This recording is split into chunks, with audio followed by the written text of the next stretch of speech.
各位观众朋友，大家好，欢迎收看5月13 AM 新闻，我是陈志安。先看今日新闻重点。警方查办诈欺案，所发现讲有16个律师涉嫌甲侦查资料，泄露予诈骗集团知情，依法起诉18人。新北双和病院一个有心的医生指控讲，黄刁难连续上班32点钟，病院认定这场霸凌主管调职。高雄最近有袂少店头家也是当拢讲收到假钱，有的阁是用手机。警方目前全力追查。新闻一开始关心政治，总统蔡英文今颁发勋章，予副总统赖清德等13个政务官，感谢因过去8年的付出，也若舰队520的就职大典。目前拿赢的卢秀燕甲江启臣拢讲会参加。另外，台北市长周万安是讲看行程再个安排。恭请总统受勋。总统蔡英文亲身颁授勋章予副总统赖清德等13个政务人员，感谢执政团队过去8年的付出。过去8年，因为有各位的携手打拼，一起让台湾跨出改革的第一里路，每一步都走得艰辛，但每一步都为我们的下一代打造了一个更好的国家。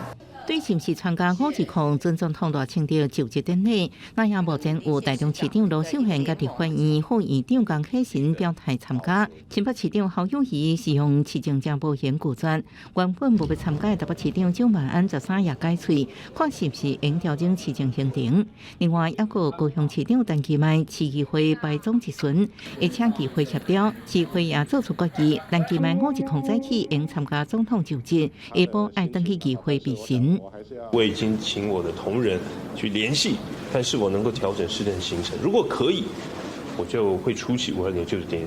因为那一天是总质询，当然是必须尊重议会的这个决定，我们也请议长能够来进行协调。另外，国民党主席朱立伦已经收到520的邀请批，不过依然无讲是不是要参加。我们上个礼拜五下班的时候已经收到了，那谢谢总统府的邀请。朝野的合作不会取决于是否参加典礼，真正的关键重点是不是有诚心让台湾的政治走向良性的循环，还是要恶意的毁灭？朱立伦也放下民进党应该重新放互开，唔通向恶意提高罢免，对国民党发动毁灭战犯，对调解和解无帮助。记者综合报道。今日立法院下晡针对准总统赖清德国情报告等案调解协商，是经过3点半钟才勉强敲出初步共识。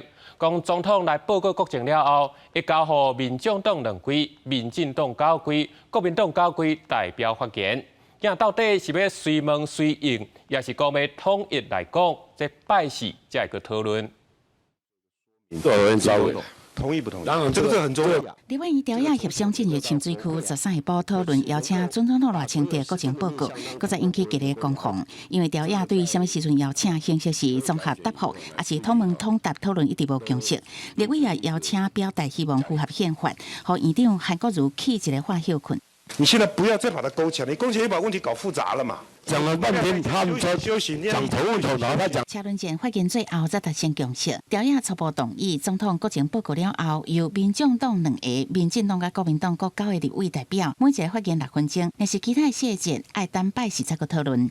未来总统至本院进行国情报告时，于总统国情报告后，由本院各党团推派代表发言。议庭内另外2案，国民党团总调鲍坤琪提出花东快环岛高铁建设特别条例草案无法度讨论，因为草案已经过1个月冷冻期，上近10时的议会表决处理。南北党团已经表明会最定合作。超过60%的声音希望国家做的一个最基本的交通平权、生命无价，全力的来推动。台湾民众党党团所提出来的修正动议，是希望用一般的公务预算逐年的来编列，而不要用特别预算。不过，民进党团这个相关草案超过1条有违反宪法的顾虑，放掉那是南北联合硬要过关，要申请释宪。他没有交通评估，没有财务试算，居然可以用这种神速的速度来强行碾压。所有的交通建设已经要做可行性评估，政党呢，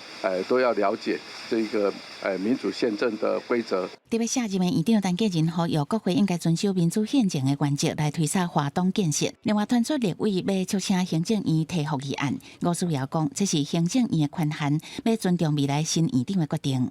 记者综合报道。中国国家主席习近平访问欧洲的行程结束，咱国安局嘛指出，中国这做的目的就是要破坏欧盟的团结，恐惊会影响到欧洲国家和台湾的关系。外交部嘛表示，目前欧洲各国拢各支持台湾，嘛继续加深交流。抛出中国国家主席习近平访问匈牙利首都布达佩斯时阵，满中华民国国旗伫街路抗议相片，伊是匈牙利在野党的国会议员马顿来表达对政府一直亲中的忧虑，显示挺台才是国家会选项。抗议人潮当中，也有人报上咱的国旗歌加唱小型维尼服装，甲提5星旗的群众对立。Megkérdeztük a rendőrurakat, és azt mondták, hogy akik bent vannak, azok。咱的国安局事件，习近平即摆访问法国塞尔维亚甲匈牙利三国，想要巩固伫欧洲亲中的力量，也希望分化欧盟团结甲美欧关系，研判中国未来会加大干扰欧洲各国友台活动。习近平则盼修补与欧关系，游说法国等欧洲国家应坚持战略自主，能重视在陆经贸利益，以及美国大选增加美欧关系变数。外交部认为，习近平未来继续访问欧洲，或者是请欧洲元首访问中国，互两位关心台湾甲欧洲各国关系是不是可能生变？法国也一再重申，对台湾海峡的安全跟稳定是非常重要的。经贸的议题的安全的问题，他们做一个很聪明的一个区隔。我们会持续的全世界的理念相近的国家，以台湾的优势跟他们加强关系。这几年，甲咱台湾加强交流的立陶宛，多是总统大选期间争取连任的总统老塞达所提出，将立陶宛台湾代表处改做台北，来稳定因甲中国的关系。他的语调已经更改了，他要持续跟台湾维持文化与经济的深化。外交部指出，这应该是老塞达的选举策略，而且伫投票了后受访搁解喙，强调立陶宛甲台湾已经建立友好关系，未来继续甲台湾有更较侪合作。记者综合报道。过来看到检方最近咧办一件诈欺案的时，发现讲有16个律师咧替诈骗集团辩护时，这项甲侦查资料泄露出去。检方是依照组织犯罪、涉密、洗钱等罪起诉18人。另外，警方嘛有抓到一个假投资顾问公司咧卖假股票，骗超过台票3亿，有900人受害。互人查出高级诈骗集团的姓田律师带回调查时阵，表情正平静。北检伫侦办一件诈骗案的时阵，发现伫2023年有律师透过一光的机会，甲侦查笔录内容泄露予诈骗集团的首领，也有担任车手的辩护人。检方经过4阶对查，今仔日甲18人起诉，其中包含16个律师，分别涉犯刑法非公务员泄密罪、组织犯罪防治条例、指挥或参与犯罪组织等罪嫌，均依法提起公诉。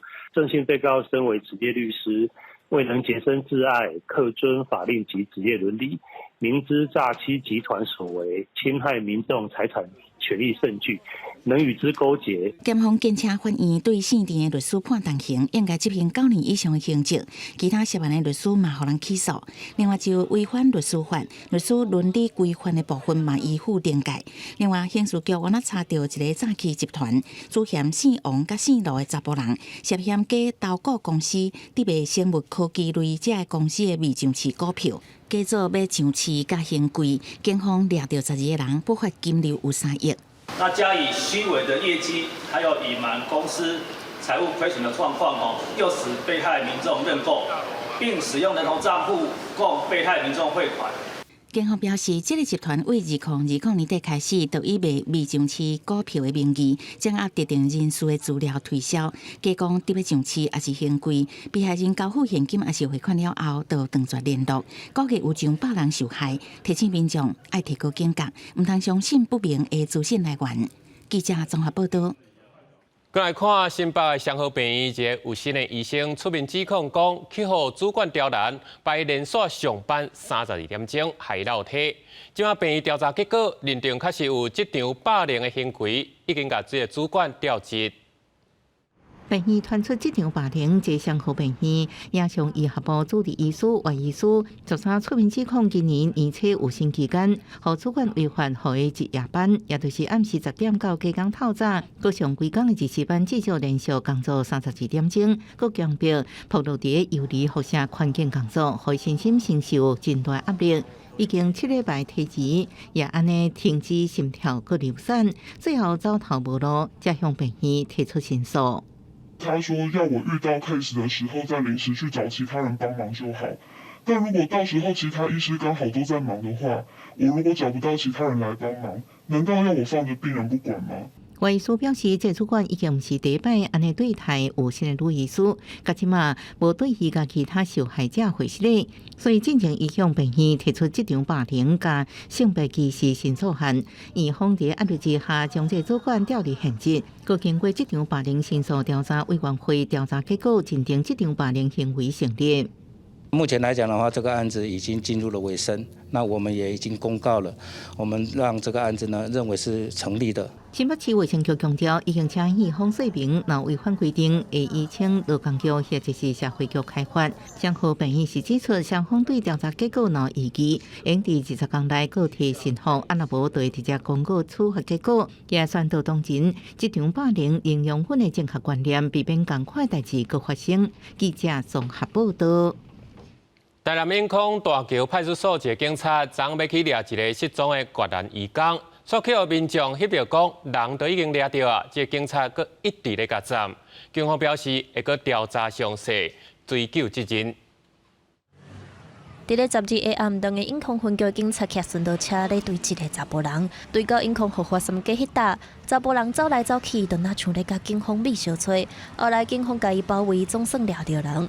不过后一秒，其中一个警察煞直直站这个查甫人，过程全拢互人翕落来，砍起哩网络，引发争议。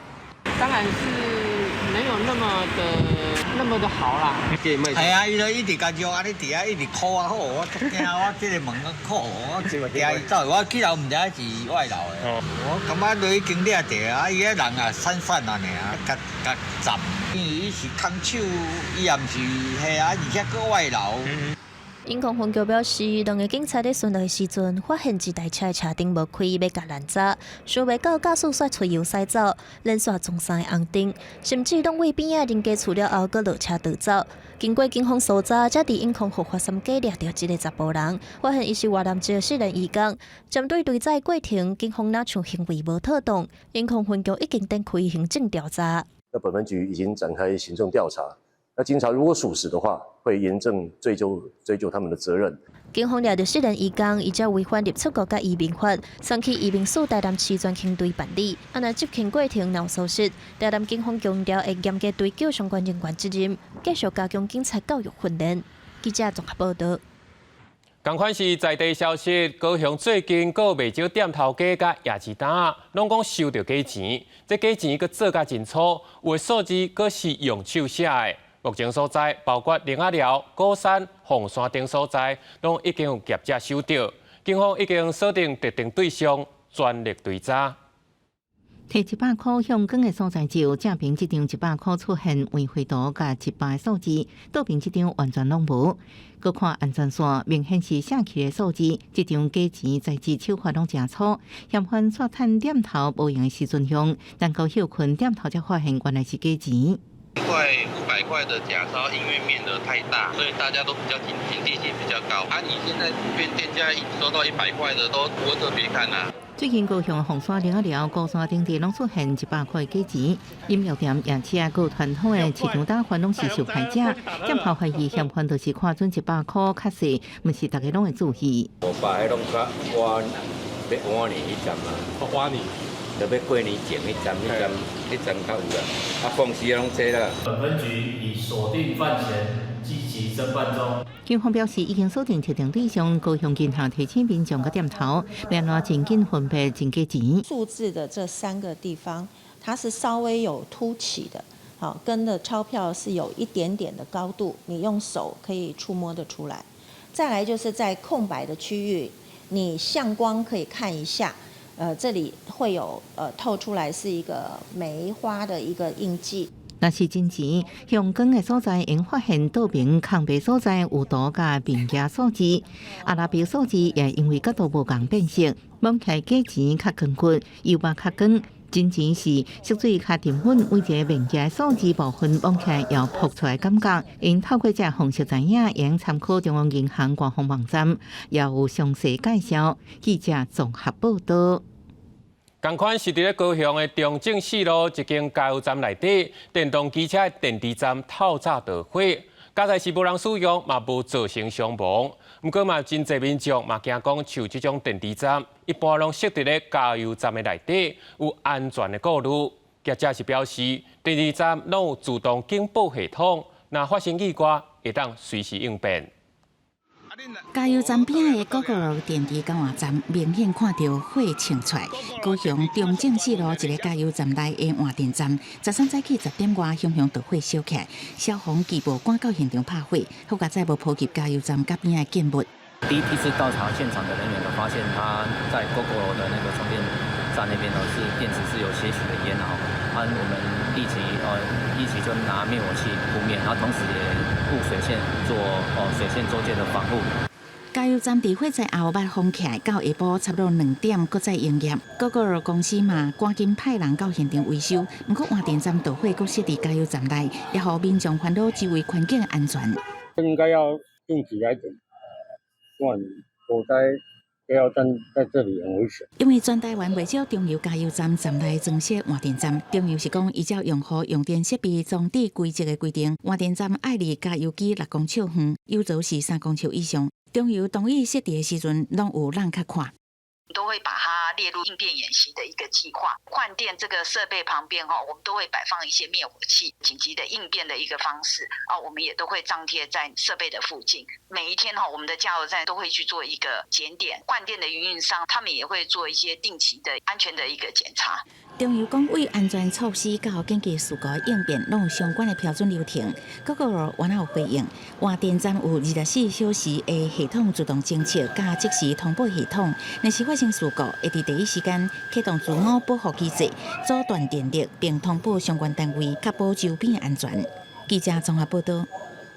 再来看台东绿岛的粪扫场昨着火烧，烧几暝才甲拍花。环保局表示，应该是对回收场遐先着火，目前已经先用土甲砍掉，避免搁再倒起来。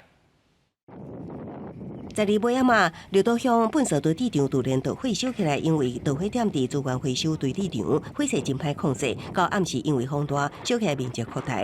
台东县消防局绿岛分队透明灌救13日时总算控制火势。今天早上，已经没有不会有往旁边的毛泥地扩大的一些风险目前局限在回收场内。13日时，绿岛粪扫堆场清出乌烟飘散伫绿岛温泉社区，臭味真歹闻，影响民众生活。台东县环保局表示，可能是资源回收部中有较易烧起来物品，伫处理的时突然着火，拖烧到粪扫场，着火原因要爱调查。是我们的这一个交互的垃圾其中有很多的这个有机质那经过厌氧发酵就会产生这个可燃性的气体如果这个条件适当的话就会引发这一个火灾啦。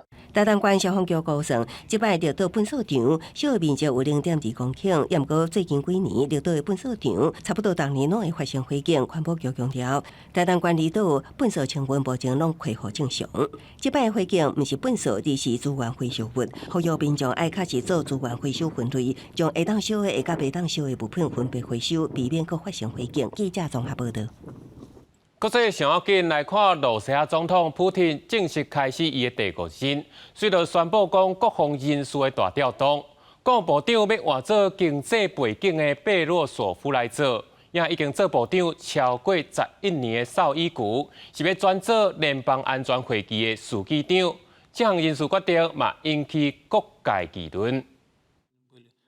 65岁贝洛索夫伫罗西亚的公共事务领域并不是身份的教授，出身头角的莫斯科国立大学，毕业了后长期伫经济研究机构任职。普丁头一摆担任总统开始，贝洛索夫就进入财经部门担任幕僚。2012年，普丁佫转来上任总统，贝洛索夫随后任命做总统经济顾问，正做普丁倚重的亲信之一。也毋过，前苏联解体了后的罗西亚联邦国防部长差不多拢由资深的陆军上将担任，真少数例外，包括普丁伫 KGB 的劳动士伊万诺夫出身情报界，另外前两位至少也是毕业上校。也毋过贝洛索夫甲军方会当讲完全无关联。这波人事改组刷核选，正做国防部长。对此，克里姆林宫当局的讲法是，伫现阶段的国际情势之下，罗西亚的国防甲安保预算增加，占 GDP 比例会当讲是甲1980年代的前苏联时期差不多，所以需要有财经专长的人将国防工业甲总体经济整合。Очень важно вписать экономику силового блока в экономику страны. Вписать с тем, чтобы она соответствовала динамике нынешнего момента. И второе, наверное, что важно отметить, это сегодня на поле боя побеждает тот, кто открыт, больше открыт для инноваций, больше открыт для максимально оперативного внедренчества. 那下任国防部长职务的邵伊古，西方媒体认为是为军中发生高层贪腐来落台，佮予伊一个联邦安全会议书记长的职务来保留邵伊古的民主。也毋过，罗西亚讲法指出，邵伊古另外一个兼任的职务是国防工业委员会副主席，目的是予伊继续督导已经真熟悉的兵工生产。另外，联邦安全会议这个跨部会组织主管范围包括国防、外交、甲对内对外的情报机关，佮直接向总统。也就是联邦安全会议主席报告，所以书记长的角色也真重要。公司新闻记者林编译。再来看西班牙的加泰隆尼亚，自早就一直想要独立建国，不过伫咧这几年来，支持独立的民众是愈来愈少。昨议会选举，西班牙总理桑切斯所领导的社会党是搁再摕到多数席次，这独立派这届恐惊是连议会控制权嘛拢爱让人。由西班牙前卫生部长伊拉领导加泰隆尼亚社会党在议会选举当中胜利，比101年议会选举增加90%。选举期间，加泰隆尼亚甲西班牙其他地区关系正做不是真重要焦点，其他议题比如扩大驻邦危机，正做主要挑战。Els partits hemos obtenido alrededor del 28% de los votos, más de 850.000 votos y 42 diputados. Los partidos independentistas, a los que manifestamos todo nuestro respeto, suman 61 escaños y un poco más del 43% de los votos. Esto nos permite afirmar que Cataluña abre una nueva etapa.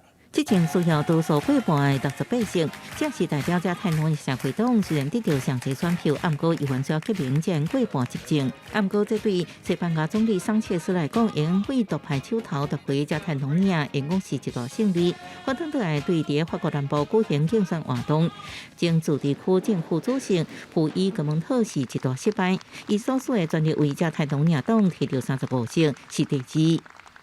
L'altra força parlamentària independentista, Esquerra Republicana, està disposada a refer ponts, està disposada a entrar en aquesta reflexió sobre els efectes de la desunió i de la manca d'una estratègia compartida. Nosaltres també hi estem. 普伊格蒙特2017年推动独立失败了后，流亡比利时，面临司法起诉。西班牙是引起数十年来上严重的政治危机。不过政府已经提出特赦，因为推动独立被起诉人普伊格蒙特有可能回国。公司新闻恩文玲报道。日本自卫队去年有查某队员徛出来指控东袍性骚扰，成功定罪。不过专家认为，自卫队目前内部的性平课程完全对袂着时代，嘛无咧改进，这连带去影响到即马女性队员的招募。看导演部面诊的资料，作为对官员哪讲哪笑，阁有人目睭刻刻，等咧接受风范素教的教育课程。日本伫2020年，捌有一名前自卫队队员有志前李乃公开提告3名查甫顶士严重性骚扰，最后3个人伫2023年12月分别获判刑。对此，日本防卫省承诺会加强内部风范素教教育。上开讲师认为，要防范性骚扰，要解决世代观念的差别，加強溝通訓練。コミュニケーションのないところにハラスメントが生まれやすいので、この世代間ギャップがあるとコミュニケーションができないじゃないですか。そうすると誤解をしたり、なんか何話していいのかわからない、話が合わないから、無視しているのかなとか、こういう誤解が生まれてくるんじゃないかな。日本防卫省2022年调查发现，自卫队内部发生170多件涉嫌性骚扰的案件，其中1名在沖縄自首的女性自卫队员，捌在2013年投诉顶士用未见效的话对伊公开性骚扰，了在2014年的教育课程的资料内底，发现家己互当作案例，佮公开伊的名，煞保密加害者的名，互伊去甲向法院对日本政府提起诉讼。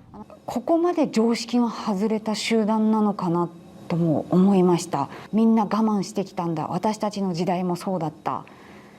私そういう人たちに言いたいんですけれども、あなた方が扱ってこなかった問題が今日こうやって私の代に来てるんだって言いたいです。私はそれを自分より下の世代には受け継ぎたくない。2023年8月，防卫省请专家调查教育课程的报告，显示内部的風範教育是真淺，嘛欠缺監督，無法度有效阻止性騷擾。そういうものでみんなはい終わりましたシャシャシャンはいさよならではなくて、具体的な事案を作ってこういった事案については何が問題なのかでどういうふうなペナルティが課されるのか、これ訴訟になったらどうなんだっていうようなところまでやらないと彼らも自分の問題しか考えてない。目前，日本自卫队内女兵的比例只有9%，不过美军的女兵比例已经达到17%。日本因为国际情势要大规模的扩军，不过受到人口老化影响，必须爱增加征召女兵的人数。不过自卫队的性骚扰问题，今年征召的女兵人数比过去减少12%。若是无法度有效阻止性骚扰，一定会阻碍招收女兵的状况。公视新闻台是董平玉。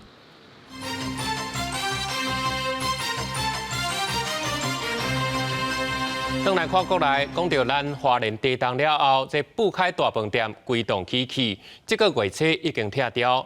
不过，伊的隔壁栋嘛有人搭红单来做几楼，民众是真惊有安全问题。政府嘛表示，因敢若会当协助做安全评估。若是这栋建筑物的所有权人要继续使用，这安全嘛都爱家己负责。民众伫买水果，熊熊又真大力，民众赶紧看4颗连灯的建筑物，拢叫监视器翕落来。昨日暗时7点外，规模4.2的地震，花莲地区震度达到4级。中山路一栋搭红单的危险建筑，那规涂开喙石啊甲砖啊，虽然无讲到人，不过民众拢心惊惊。白的这个是破洞，这个掉下来，它红砖是上面没有清掉的掉下来。我们又是第一个现场，我今天已经损失那么多了，现在又这样，我也会怕你，还是很担心的，对。我已经拆线的富凯大饭店2楼至3楼的外面破一空，铁架拢现出来变形。当地里长甲民众随甲封锁线扩大，避免造成更较侪伤害。内政部国土管理署进前捌表示，红黄单是在后建物受损程度的判定结果，红单是主结构受损，有结构安全顾虑，也是地基无稳定的。花莲县政府是讲，依照建筑法的规定，这栋红单的建筑也是要由所有权人来负责使用安全的责任。整个富凯拆除的时候会有对它造成一部分的这个损伤哈，这个我们会请这个我们的施工厂商去现场确认清楚哈，我们是可以协助住宅的所有权人去做这个相关的紧急评估，原则上还是要由这个建筑物的使用人负这个使用安全的这个责任。不过建设处也讲，富凯大饭店拆除的时阵，确实有造成边仔的建物损伤，后续会请施工厂商到现场，加主体所有权人做相关的紧急评估。记者综合报道。即马讲到观光署启动震后振兴观光措施，花莲市对6月开始，团体旅游甲自由行拢有补助。亚期台东是7月先开始团体旅游的补助，8月才去开始补助自由行。不过这嘛引起台东部分业者的不满，讲是安怎连补助都要万人一补。控诉矿山花莲地动唔拿花莲观光停止，因为花东路廊采用无条件放行，地动观光也受损长。5到6月，地动愈数订房为3至4成，6到无到1成。观光署昨日宣布，伫花莲6月启动旅游补助了后，地动的团体旅游7月起补助，主要项补助是8月上路。就有补助加减就可以去了，1天2夜吧。对，会因为补助想去，会可能有一点还早了一点。先观望。对，先看看，不无小补啦。对，那只是说在余震不断的情况下，可能游客还是会稍微衡量一下。观光署原本计划花东经营方案，拢伫7月初1上路。经过花莲业者反弹了后，补助时程提前，由行政院决定6月初1就启动观光经营花莲方案。另外，伫正在进行补助比例关照，提出台东方案民众上关心的旅游补助部分。花莲补助时间是6月到9月，台东是7月到9月自由行部分。花莲为6月补助到9月，台东是8月到9月。礼拜2到拜4，答案补助1000。花莲地区礼拜2答案增加500。因为你不从6月1号开始现在目前台东的住房率非常的低，不到1成，很多的饭店都在放无薪假。那由于近来花莲每日地震频繁，那已导致于不管散客还是团体的部分，目前针对6月份的订房率，目前平均会达1成以上。台东的部分就是它有3个阶段，第一个阶段就是台湾好行跟那个台湾观巴，然后第2个阶段的话是产游，第3个阶段是自由行。对于花东业者唔忙，补助会当将饼做大，带来更加侪效益。观光署回应，迄个方案拢以经营花东地区整体观光产业为目标，所以会甲地方政府合作，以系列性重点活动加强引客，甲旅游补助双方面做早日恢复产业动能。记者综合报道。关心天气，昨暗北部落大雨，今仔天气就随变甲较凉冷啊，甚至有的所在佮降到敢若剩18度尔尔。气象署是提醒讲，这礼拜会有2阵的东北风较贵，拜时了雨水会较少，不过这温度又佮继续降。北部地区民众拜出门一定感觉变真凉，甲顶礼拜翕落的天气差真济。气象署表示，这礼拜全台湾有2波东北季风，第一波对礼拜暗时开始影响台湾，北台湾甲东半部遮风的所在，后来是互人袂负反应。不过拜2开始，落雨的区域会道道缩减。我们可以看到，今天各地的云量都是比较多，比较容易下雨哦。那到了明天一样还是类似的趋势，但是整体来说降雨的趋势会比今天稍微再更少一些些。16号礼拜4，刚才提到另外一波东北季风在增强起来，所以温度上面会略微有降低的情形。不过我们预估这一波的水汽是比较少的因为东北季风接续报道，佮加上拜3变好天，气象署提醒拜3到拜5透早，伫一寡空旷的所在，有可能因为辐射冷却低温敢若15度。气象署强调讲，这几天早暗温差可能有到10度遮济。在东北部这些区域，因为比较晴朗的关系，然后再加上冷空气的影响所以相对来讲温度上面来讲会比较偏凉。那我们预估可能平地普遍来讲都会大概有17到18度左右。相信在一些比较空旷的区域或者是比较近山区稍微高一点的地方，还是有可能会出现再低一点的温度。另外，气象署嘛讲，因为受到东北季风的影响，沿海地区风影大，提醒民众伫海边活动、甲海上作业的船只要加注意安全。记者林晓凯台北报道。那讲到台电最近是一再跳电，嘛引起外界批评。即马工业研究院和台电举办虚拟电厂发展检讨会，这虚拟电厂的原理，讲就是会当甲再生能源，佮有其他的分散能源系统整合做伙，未来准讲会跳电，就会当随时应变。今年的母亲节对于新北板桥的住户来讲无啥平静，因为大雷雨影响，10日暗时7点外，路的方向乌麻麻，所以桃园百货公司嘛传出停电，顾客敢来当暗看，拢总10日暗时，包括新北板桥、桃园甲新竹的香山，拢总3县市，差不多7945户拢停电。台电其实在防雷、在弱雷、在预测里面，其实都有做相关的一些研究。但是它如果是短期的集中的，就如同台风一样，它短期的侵袭的，那它的停电就有可能没有办法避免。台电讲北部雷雨影响，地输设备各种线路断线。不过台湾热天常常有雷公雨，未来安怎降低停电率，各界拢在关心。为了强化台湾电网韧性，今年伊甲台电这单位13举行虚拟电网发展趋势甲应用案例研讨会，找日本等三下研究单位交流对谈。首款虚拟电厂都是甲真侪小型分散的发电，像讲太阳光电、都联风力发电，也有需要反映以及电动车这电力，伫虚拟电厂内底整合性会当控制电力，只要有电力需求的时阵，透过虚拟电厂供电，唔但会当稳定供电，也会当提升电网的韧性。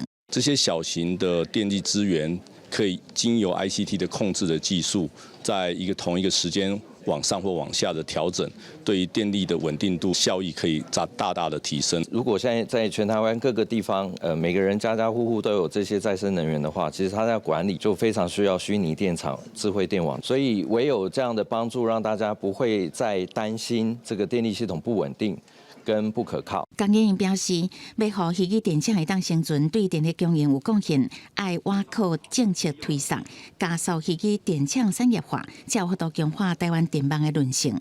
记者综合报道。讲到即马厝价贵，又搁有通货膨胀压力，为着减轻社厝的负担，会当去申请租金补贴。不过，线定定传出讲会去予厝头家来刁难，引起纠纷。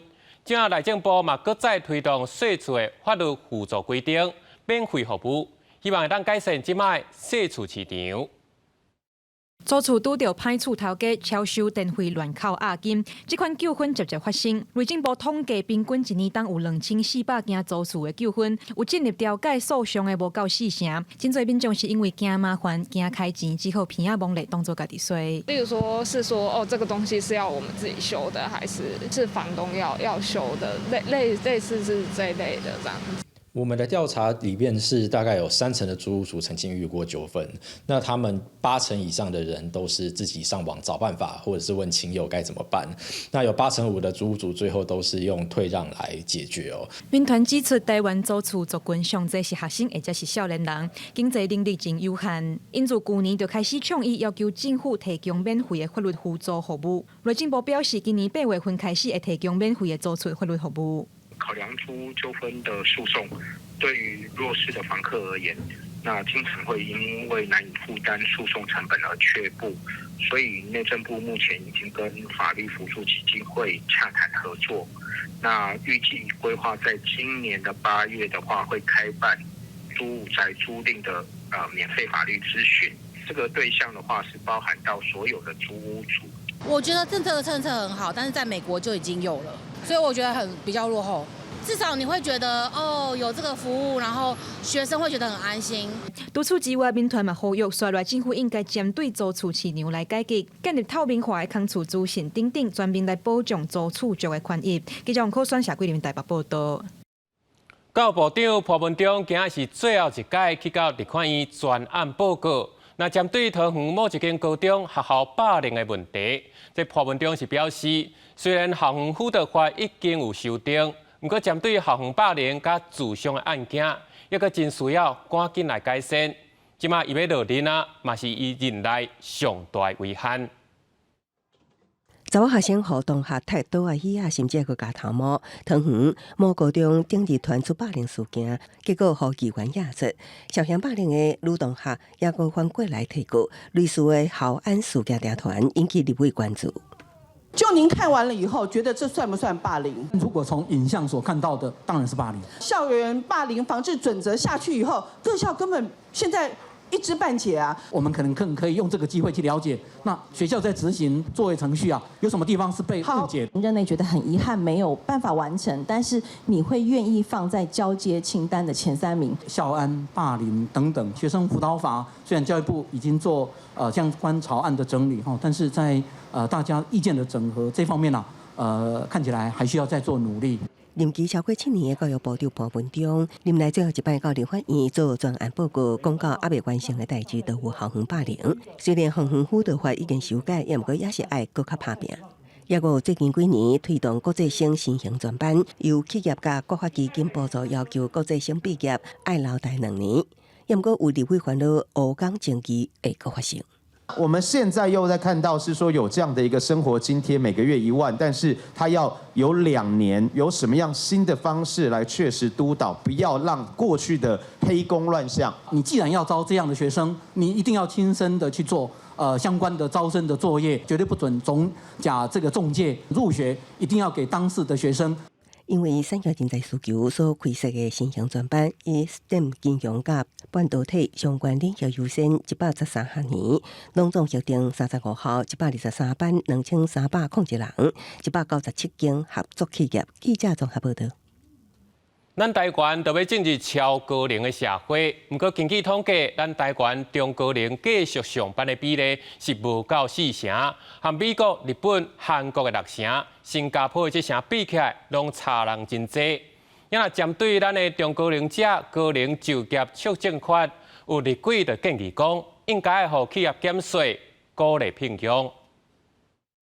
根据劳动部的统计，民国111年中高龄以及高龄的劳工有495万外人，比10年前是来增加大约80万人。对劳动参与率来看，中高龄65.5%，高龄9.6%，拢创下有统计以来的新高，显示现代人平均活到80岁以上，65岁退休了后，日子也真长。中高龄的劳工退休了后，继续做工课意愿嘛愈来愈悬。只要身体状况会堪治，佮有友善的法规，真侪人是拢袂来排斥。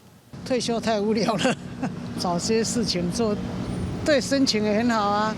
当然会啊，因为真的是退休完全没有事做，对心理的健康，我想大概也有影响嘛。中高龄也得看情况吧。如果是有另外的立法，当然是很好啊。不过，虽然劳工有意愿，但目前台湾中高龄的劳参率却无到4成，比美国、日本、韩国有6成，新加坡有7成，比起来是差真多。针对这个问题，有立委认为应该透过互企业减税，鼓励企业去请中高龄劳工来上班。目前行政院的版本是150，所以你说要求的100、130、150都有可能吗？那我们如果要求200可以吗？目前大院有很多委员的版本，那目前就是在党团协商这样。目前国内欠工严重，朝野立委拢认为45岁到65岁的中高龄劳工是补充劳动市场的一种选择。欠工甲高龄化是全球共同面对的问题。中高龄就业是趋势，所以目前朝野立委拢有针对中高龄甲高龄者就业促进法提出修法的版本。除了互企业减税，嘛有提案修法，要鼓励企业来建立友善中高龄的就业环境，互台湾的中高龄劳参率会当甲国际来对的调整。记者柯选谢桂林台北报道。中华职棒35年，今年总算是等到第6队台更雄鹰。作为高雄在地棒球队，伊嘛规划今年伫高雄主场的60场比赛，要请主播牛光斌用台语来转播，用水气的台语讲棒球。走二垒通过二垒，继续过站无停到3垒。台更雄鹰伫主场对阵未全量的比赛，现场主播牛光斌用台语转播，听起来是真心实。台更雄鹰是今年才新军的高雄球队，球队是邀请对野球真熟、主持经验丰富的牛光斌做主播，专程用台语转播比赛。牛光斌表示讲，要安怎甲华语的用词当作是台语，搁袂走精，上重要是球迷爱听有，这是伊爱一直学习的。硬要用台语讲3个起来。3个落去，足啰嗦的。我就想讲，无讲山顶山脚，当然无共字啦吼。但是你若有咧看球的人，就知影讲梁公斌咧讲这，梁 Sir 咧讲这，山顶山脚，要讲啊，但是安尼大家听有。杨光斌发现，不管是讲野球，也是看野球的，会晓讲台语的人袂少，所以想要试看卖用台语转播比赛。加在球队真支持，球迷嘛真认同用台语来讲野球是较亲切，而且台更雄鹰嘛是头一个用台语转播的球队。用台语来讲规场的比赛，我感觉真正无简单。嘛做欢喜，大家会使做这个算是第一例。所以讲因的台语转播，我感觉足好的，因为对囡仔看球会使就是一边学习台语。用布袋戏开场，佮结合《三国志》的故事，台港强因今年的宣传影片，总教练化身诸葛孔明，带领球队代表台港强因为高雄出发，要挑战另外5队。另外选秀的时阵，球队嘛优先选择有高雄背景的球员。我们有一个类似北伐的一个概念。那等于是球队就用结合三国的一个方式，因为我们的总教练外号叫诸葛红中，不过在实力接近的一个情况之下，我们会倾向用高雄在地的选手。今年台港雄鹰主场的60场比赛，拢会推出台语的转播。刘公斌表示讲，开赛过外月，唔那听转播的球迷有增加，反应嘛拢袂歹。伊毋望未来继续做落去，让南部的球迷有正港，阁有在地特色的台语野球。记者钟义辉、邱兆勇高雄报道。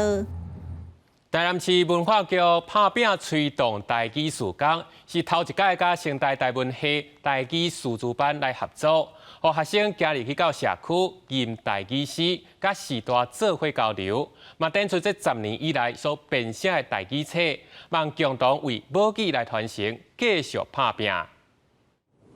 日到暝，听你录唱讲过去。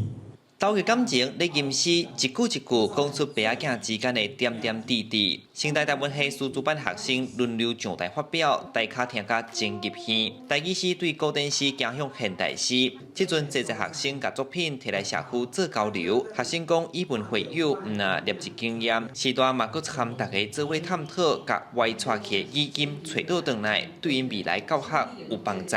摆嘛是要教册嘛吼，伫学校的台语教学当中，我会感觉讲，即摆囡仔的精神伊会较细散。咱若是透过较有强度的即种文学的作品，囡仔的精神，但是伊较有法度去感受啦。诗这物件嘛会较简单去吸引，因为较短嘛，伊嘛是会当随创作一首歌，所以这对老师来讲嘛是足好的交流。会选这个社区，主要因为这个时代嘛真肯创作。社内台语文化班推设到今11档，学员大多数是阿公阿嬷，因本正毋捌字，即阵学会晓罗马拼音。更加厉害是因共同写诗兼谱曲，用声音记录土地水，一路行来拼写守护母语的经，拢弄出18本台语册。若无即个母语即个语言，我感觉咱无法度去找到较早的源头。而且在当内，阮有做足侪迄个十几本的册，当传承落去，就需要讲有教台语热情的人，伊会当伫想法讲伫社区内、伫学校内底，做较侪人来使用伊。这是阮文化局想要撒台语文伫社区营造的意义。教授指出，诗的表现形式底兼袂当唱歌，大家接受的速度嘛加较紧，因有更加侪社区甲学校未来会当用文学加上音乐性来传承母语，安尼才会久长。记者上台南采访报道。山猪鸟仔是过去台湾山区上早会当看到鸟仔，不过即马却变做是台湾强要灭绝的野生动物之一。嘉义梅山的瑞丰国小一直咧推动保育山猪鸟仔，那甲学生要安怎替山猪鸟仔找食较大，佮甲社区来合作，希望打造出一个友善的生存环境。再把刚刚采收的小米，我们现在要开始取它的种子。听老师的指示，瑞丰国小的学生做伙替山猪鸟仔准备互因食的物件。家己县梅山乡的瑞丰国小配合社区的山猪鸟仔保育基地，设计山猪鸟仔的保育课程，要让囡仔了解家己的故乡有啥物珍贵的鸟仔。咱阮学校设计的三麻雀的课程，主要就是要让囡仔会使去了解咱的家己的故乡有啥物珍贵的鸟仔，会使甲伊唤醒因对家己故乡的迄种关怀。瑞丰国小即阵囡仔学习照顾山猪鸟仔的知识。毋但替山猪鸟仔做鸟仔show，阁向社区讲农药对山猪鸟仔的危害。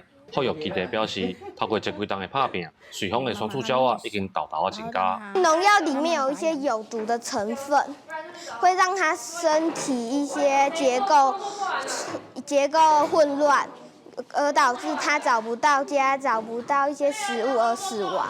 我在算鸟，从一开始的第一年的66只，到第二年88只，到96只，到去年的107只，所以其实它数量是绝对在增加的。对，那我算的数量是在我们家同一时间算到的鸟，也就是说瑞丰村绝对不止这个数量。正式用塑卷互山鼠鸟有通食，人造的鸟兽嘛为茶改做更较耐用的塑胶，这拢是为着要照顾用要绝种的山鼠鸟。瑞丰高校表示，今仔透过观察甲照顾的过程，毋但学着生态环境的知识，嘛对故乡的土地甲特色增加更较侪认同。记者林慧婷家己报道。最近这几天，因为大规模的太阳风暴，造成地球21年来上严重的地质扰动。原本爱去到北极甲南极才看得到的极光，伫咧欧洲、美洲、日本的北海道，即马嘛拢总看得到。罕见壮观的自然美景，嘛互人看甲拢感觉不枉人生。胶色红色光束伫天顶的美丽景象，互人是真懊恼。全球各地顶礼拜5开始，陆续观测到罕见的极光，为北半球的欧洲、美国、加拿大到南半球的纽西兰、澳洲、智利、阿根廷等地，有不少人拢看到壮观的灯光秀。我近台湾的日本甲中国也有部分地区会当观测到极光，有民众甚至驶就千里的路，只为了看这个美景。一直从北京开车到这里，终于追到这个极光了，有点发红色，带点粉色，互动的光束，还有在左右飘摆的，非常好，非常震撼。出现无平常的高纬度极光，甲太阳活动有关系。科学家解释，太阳表面最近发生大规模爆炸现象闪焰，喷发大电粒子，引起大约21年上大的电磁扰动。Solar storm hits the Earth, basically the Earth's outer magnetic field, and creates some consequences and interaction in terms of electric currents and magnetic field changes that accelerate the particles stored in the Earth's magnetic field. 太阳的大电粒子影响地球的空气分子时，会产生红色青色，有时阵也阁有黄色的光，也就是极光。那太阳风暴伫顶礼拜5摆拉达到极的顶级，有计8较早增强了后，阁渐渐的减弱。21年前的太阳风暴，嘛干扰部分国家的电网甲通信。也毋过专家指出，经过多年的预测追踪甲准备，有信心减少影响。If everything's going right, you won't notice a whole lot. Other than the aurora, that's the gift from the sun. 到8月过到了后，也无国家甲地区传出严重灾害，只有南山的电网异常 GPS 性能下降的报告。也毋过各国相关单位有员毋敢大意，表示有员会密切监测，以求平安度过初步。公司新闻台湾人编译。世界上高峰圣米峰，若讲一生当中会当有栽掉爬起一届，就有够请影讲规世人的。不过，伫咧尼泊尔，有一个54岁资深的雪巴人，伊的工课就是专门带人去爬圣米峰的。那详细甲算起来，伊已经爬起圣米峰的山顶，爬29届啊，嘛破世界纪录。This is ever summit made 2030, my 28 summit Everest.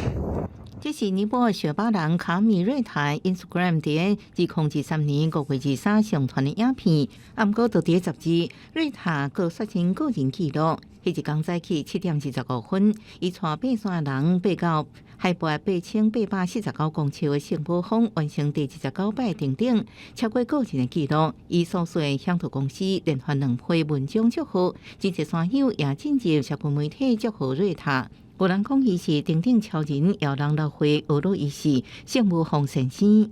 爬起圣母峰是真侪爬山冒险家一世人愿望。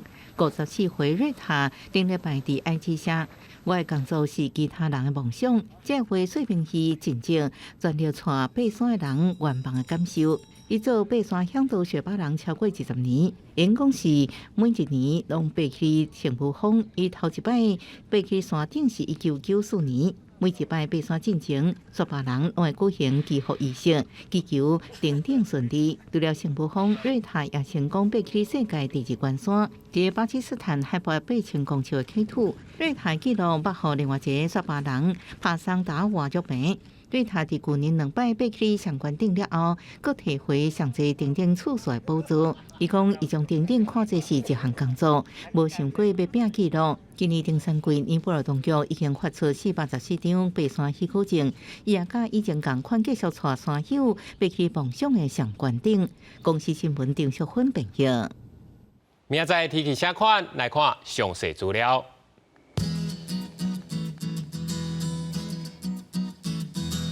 北部地区18度到26度，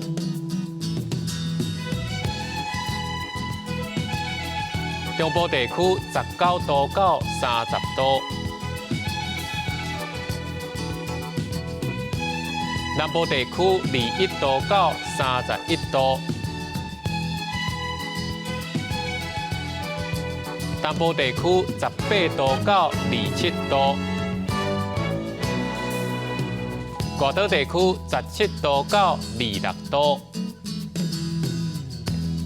个未来3天的气象。